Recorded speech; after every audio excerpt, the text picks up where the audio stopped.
Hello and welcome back to Shakhtar Glory, episode 43 here in season 3, as we're attempting to take Shakhtar Donetsk to Champions League glory, basically.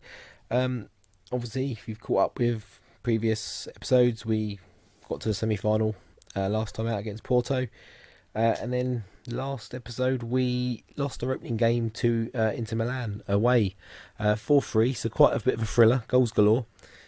Disappointed probably not to get a draw out of that game.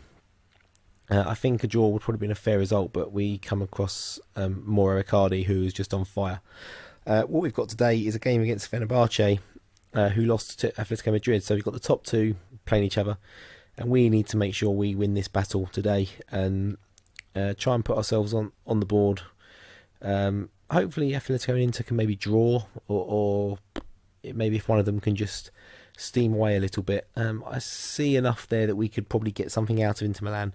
Atletico Madrid, I think, will be a tougher ask.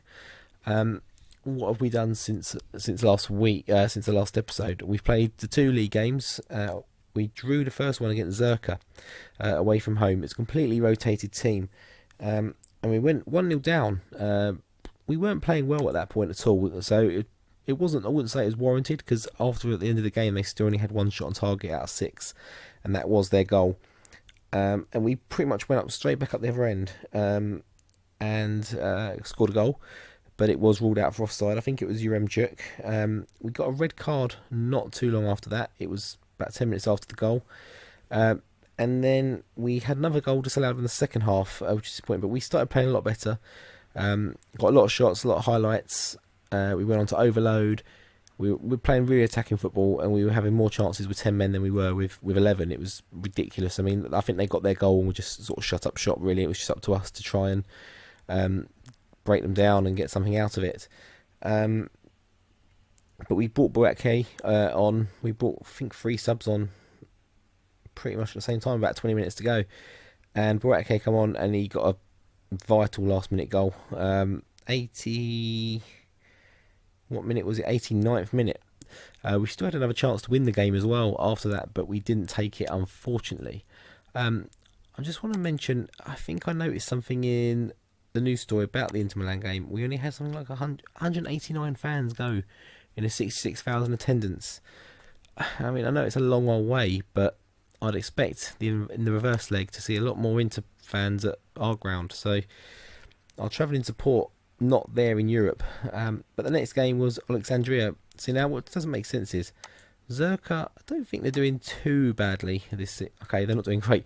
So we just drawn with a team that are one place above relegation, and probably would have been, well, no, the goal difference of Arsenal Kiev would have put them there, kept them there. But we then played Alexandria, who were second at the time. As you can see, they are now third. Dynamo Kiev with a game in hand as well. If they win that, they do go sort of 4 points behind us. They've lost 2 games themselves. They haven't drawn any, so it feels like we should be more than 4. But obviously, maths as it is means we are. But we've been playing okay. But yeah, we had 4-0 against Alexandria. I don't want to dwell on these games too much because they make the episode a bit too long. But Boyachuk got one, and then that was followed up by Yaremchuk hat-trick. As you can see, complete rotation again.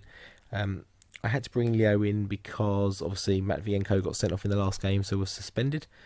I should be fit enough for today, though. It's Saturday till Tuesday, so we may have to struggle here. Matvienko may have to come in. I didn't really want to.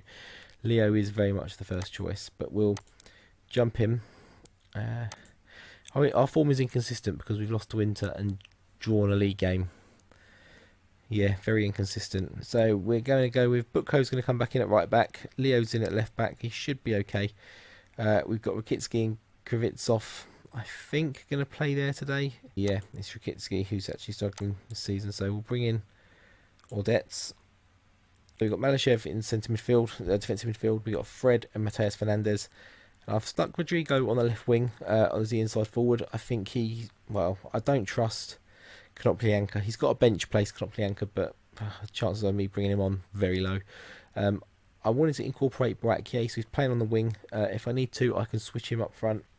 Swap out Romero. I've got Boyachuk on the bench now. I've got Polino on the bench now. We've got options. We've got versatile options, which I think is really key. Butko and Malashev are struggling, which makes me wonder whether I should play Butko and just slot Lukačević back in, but I'm not going to.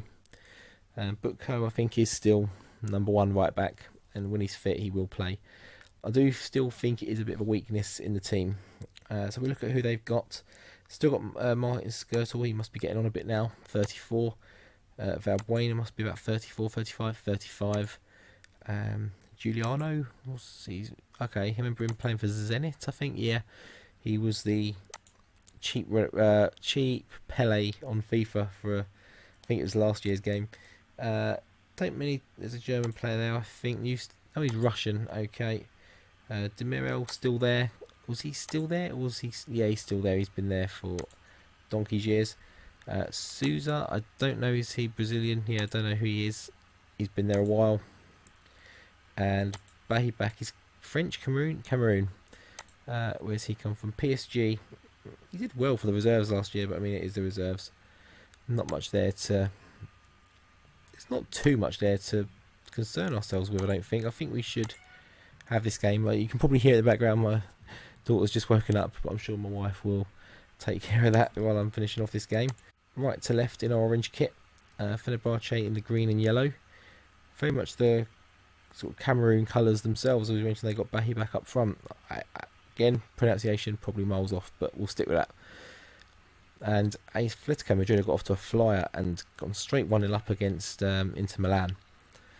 But this game is just flying, and not much is happening. But we have a highlight. Can we take advantage? Butko, Boakye, can he do something here? Rodrigo, and it's fired over by Romero. Looking for a big game from Romero today. He's been a bit disappointing last couple of games.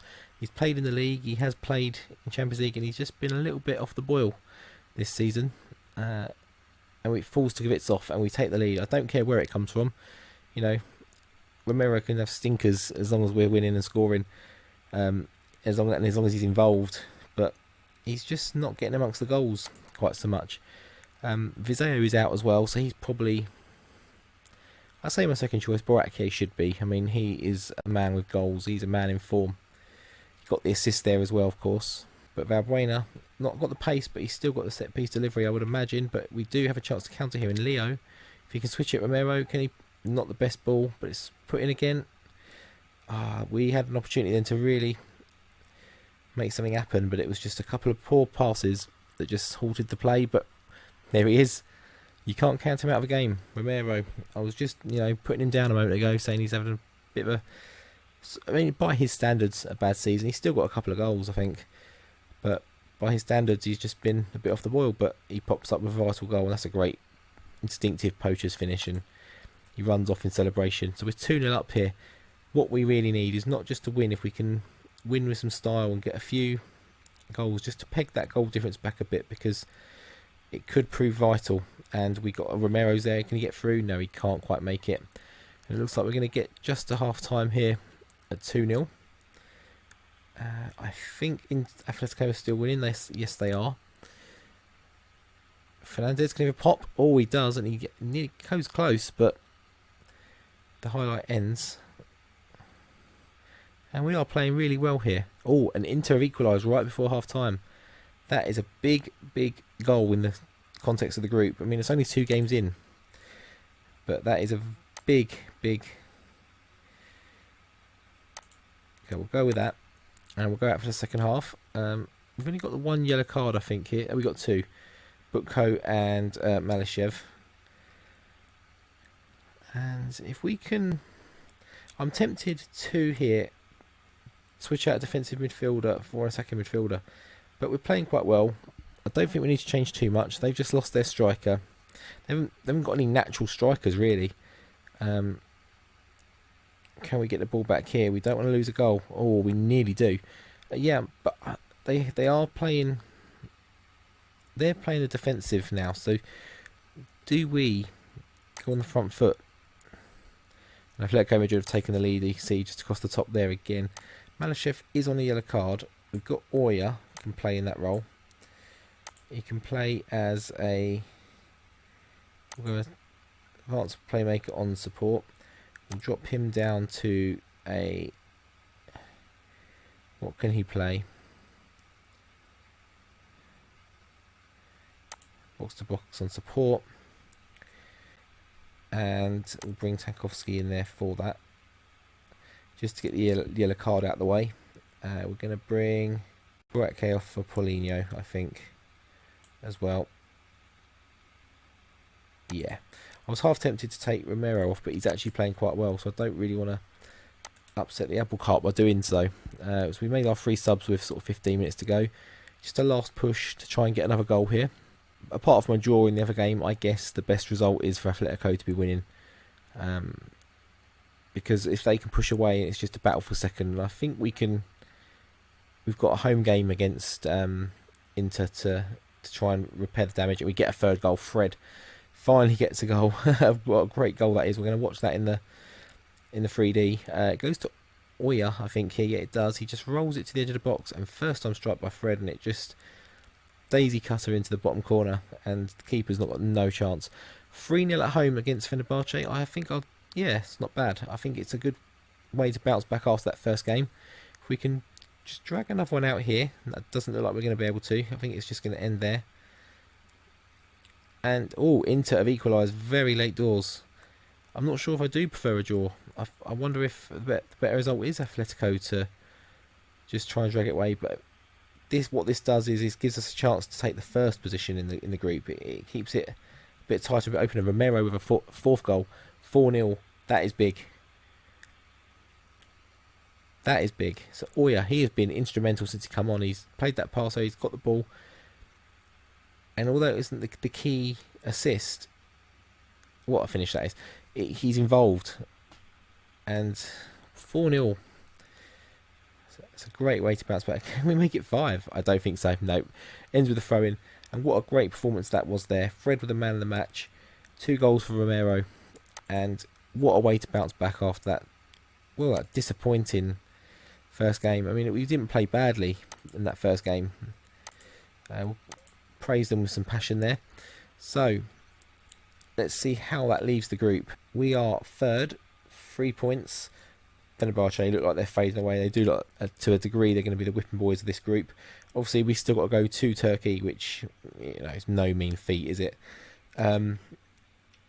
Inter are top with 1 goal difference. The team in 3rd have got a better goal difference than the team in 1st. That is crazy. Although they obviously have still got to play Fenerbahce, so that will probably increase at that point. But Atletico Madrid are 2nd and have played them. But it's opening up here, so we have got Atletico Madrid next. We've got a double against them, haven't we? There's a bit of a gap between, so what we'll do, we'll play these 2 games offline. We'll come back for Atletico Madrid, and I guess I'll then have to play 3 games off and go for Atletico Madrid again. I am just trying to whiz through this season as much as possible. Not really interested in too much of the domestic stuff. Come back next time for the Atletico Madrid game, where we are away first of all. Hopefully we can get a good result there, just to hold us in good stead for the remainder of the competition. If we can snatch something at home against them as well, it gives us a game against Fenerbahce and Inter to really sort of determine our fate and try and leave it to a degree in our own hands. And hopefully Fenerbahce can help us out in the double head against Inter as well, and possibly against Atletico over the group. So it's shaping up to be a really interesting group stage this year. A bit like last year, it was down to the wire. So I think we could be in for another one of those. So until next time, when we come back for Atletico Madrid, I will see you then. See you later.